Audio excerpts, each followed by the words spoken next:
Hello dear students, welcome to my YouTube channel. मैं हूं आपकी एजुकेटर निशा मित्तल।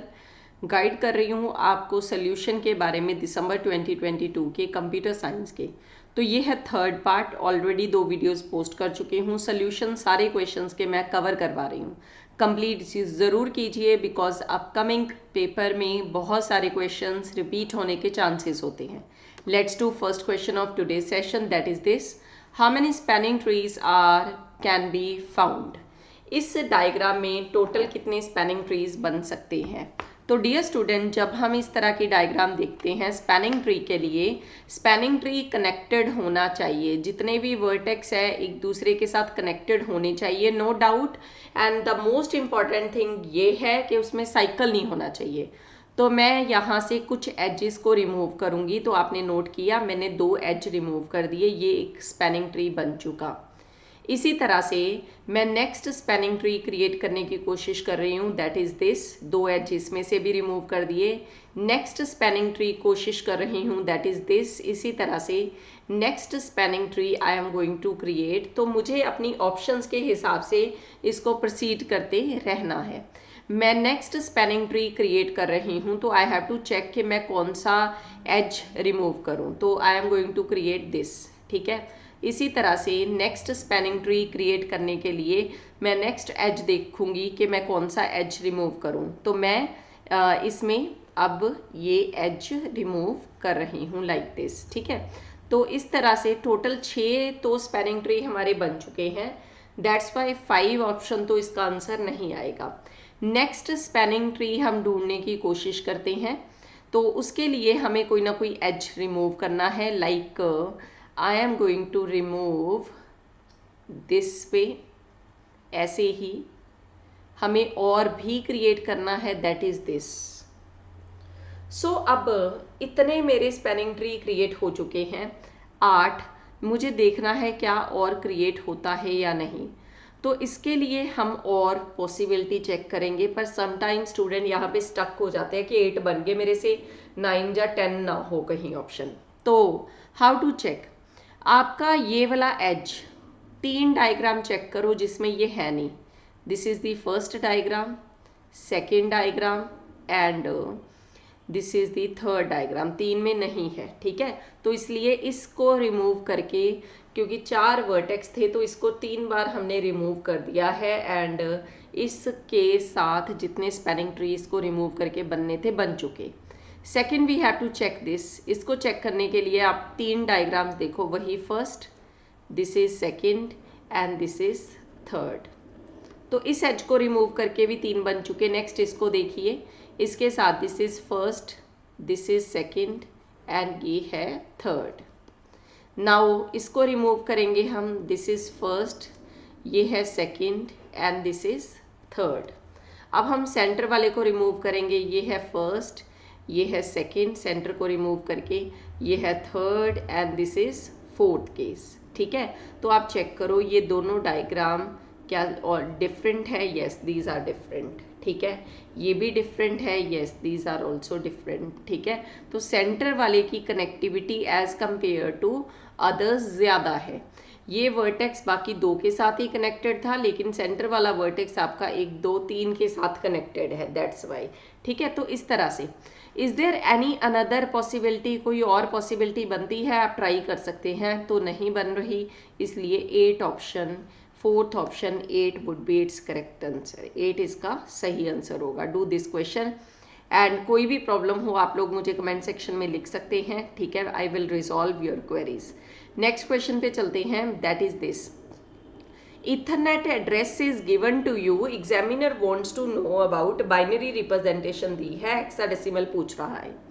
तो how to find out hexadecimal representation? ये 4 है, इसके लिए F होता है हेक्साडेसिमल में, इसके लिए 0। तो 0F की 2 ही ऑप्शंस है, पहली 2 डिस्कार्ड कर दो। इट मीन्स टू से दोनों ऑप्शंस में यहाँ पे इसके लिए क्या है? F5A। तो अब हमें फैसला करना है दोनों में से कौन सी ट्रू है। इसका 1 है दोनों में, लेकिन ये लास्ट का भी 1 है, तो डेफिनेटली फोर्थ ऑप्शन इसका करेक्ट आंसर होगी। 4 बिट का ग्रुप लेकर आपको उसको हेक्साडेसिमल में कन्वर्ट करना है। Fourth option is correct answer. Let's move to next question.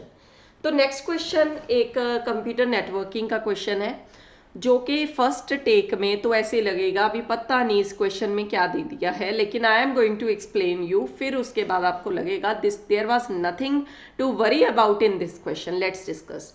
Computer on a 10 Mbps network is regulated by token bucket. Token bucket लगी हुई है।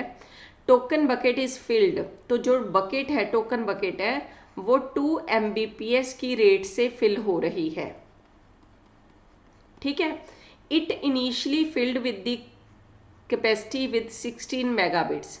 स्टार्टिंग में इसमें डाटा पड़ा है 16 मेगाबिट्स का। What is the maximum duration for which the computer can transmit to full 10 Mbps? हम चाहते हैं कि token bucket is filled at the rate of 2 Mbps।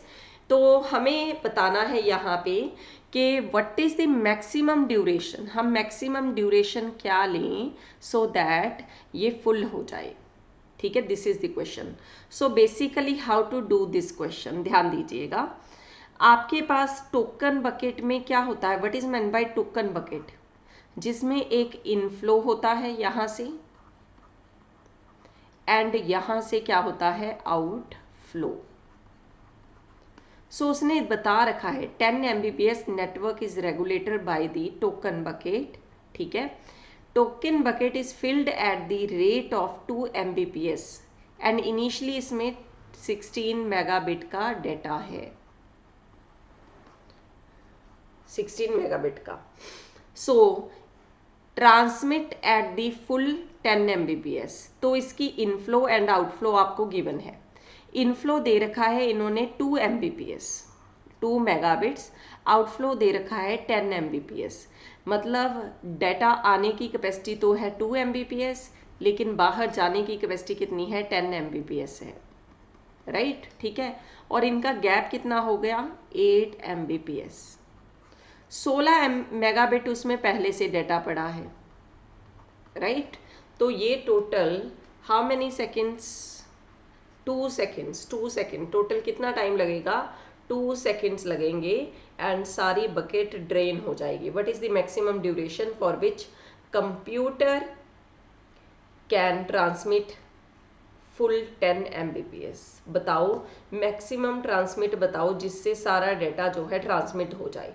तो नेचुरली ये है सिर्फ कितना टाइम लगेगा 2 सेकेंड्स लगेगा। किस तरह से, क्योंकि उसमें ऑलरेडी 16 मेगाबिट का डाटा है, इनफ्लो की कैपेसिटी 2 थी और नया 2 आ रहा है 2 हर सेकेंड के बाद, बाहर जा रहा है 10, तो गैप कितना हो चुका 8 का, बाहर कितना जा रहा है, इट मीन्स 8 जा रहा है, that's by 2 seconds. I hope this is clear to all of you.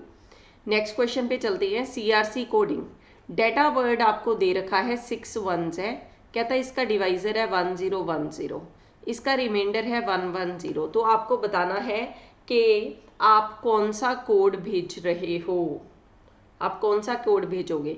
तो नेचुरली है मैं डेटा भेजूंगी और डेटे के साथ जो रिमाइंडर है वो भेजूंगी, that is called CRC code, cyclic redundancy code.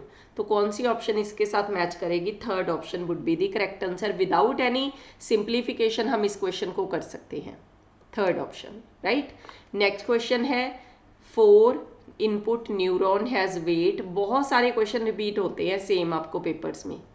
Neuron है जिसका अलग अलग 4 इनपुट है, उनका वेट दिया है 1 2 3 4। Constantly of propagation being equal to 3, input है यहाँ पे 5 7 10 एंड 30। तो what we will do here, 5 की मल्टीप्लाई हम करेंगे 1 के साथ लाइक दिस, 5 की मल्टीप्लाई 1 के साथ, 7 की मल्टीप्लाई 2 के साथ, 10 की मल्टीप्लाई 3 के साथ, 30 की multiply we will do with 4। So 5 plus 14 plus 30 plus this, and इसकी मल्टीप्लाई क्योंकि इन्होंने लिख रखा है proportionally being equal to 3, that's why with 3 इसकी मल्टीप्लाई करेंगे and your final answer would be, calculation करके क्या आ जाएगा, फोर्थ ऑप्शन 507।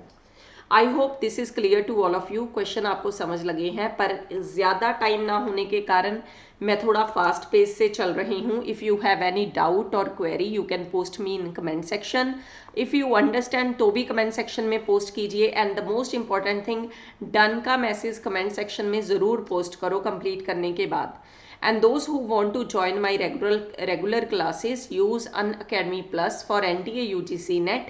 निशा एम रेफरल के साथ आपको अच्छा खासा डिस्काउंट जो है Unacademy के ऊपर मिलेगा। 6 मंथ का सब्सक्रिप्शन दिसंबर के लिए कम से कम आप ज्वाइन कीजिए। अगर आपका मोटिव जून का एग्जाम है 2023 का, तो आप इनिशियली 3 मंथ का सब्सक्रिप्शन भी ले सकते हैं, जिसके चार्जेस ओनली अप्रॉक्सीमेट 6000 है। पेपर 1 पेपर 2 सब कुछ कंप्लीट होगा। इस सेशन में इतना ही। Thanks a lot.